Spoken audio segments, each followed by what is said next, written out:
এক গ্রাম্য বেদুইন সে এসে বলছে, মুহাম্মদ, ও যে দূরের খেজুর গাছ, সেটা যদি বলে তুমি আল্লাহর নবী, তাইলে আমি কালেমা পড়ব।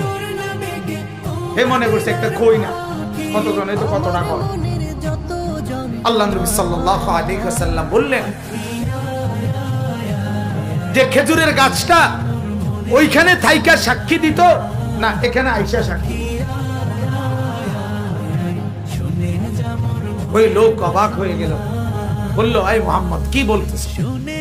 তো আল্লাহর নবী বলেন, তুমি গিয়ে বলো, আইয়াতুহান নাখলা ইন্না মুহাম্মাদান ইয়াদউকা, হে খেজুরের গাছ, মুহাম্মদ তোমাকে ডাকতেছে, তুমি গিয়ে কও।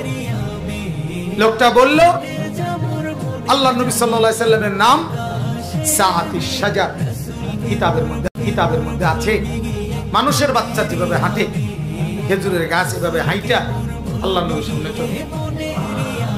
আয়েশা বলছে, আমি সাক্ষ্য দিচ্ছি আপনি মুহাম্মদ আল্লাহর রাসূল। ওই লোক কালেমা পড়ে